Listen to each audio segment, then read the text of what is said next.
म्हणतात लोक की तिथून जर पान तोडून आणलं आणि तिजोरीमध्ये ठेवलं तर बरकत होते किंवा पैसा वाढत जातो. आणि त्या वटवृक्षाच्या याच्यामधून आवाज एक येतो. तर तो आवाज खरंच येतो का? नाही, तेव्हा लोक म्हणायचे की महाराजांच्या वटवृक्षाखाली अशी एक छोटी देवळी आहे, तिथे एक वाक्य लिहिलं होतं, हम गया नाही जिंदा है.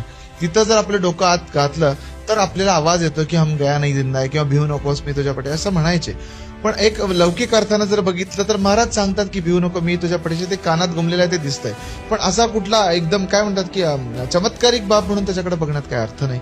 पण महाराज सदैवच सांगतात की भिवू नकोस मी तुझ्या पाठीशी आहे. त्यामुळे तो आवाज कायम अंतरंगात यायलाच पाहिजे, ही पहिली गोष्ट. दुसरे बाबतीत पान आणल्यानंतर जसं विचारलं की फायदा होईल किंवा अशा गोष्टी, तर महाराज जेव्हा होते तेव्हा महाराजांची नख सुद्धा घेऊन, म्हणजे जी नख कापली जायची कापायचे, ती नख घरात घेऊन गेल्यानंतर सुद्धा लोकांच्या बाधा दूर झाल्याच्या घटना महाराजांच्या बरोबर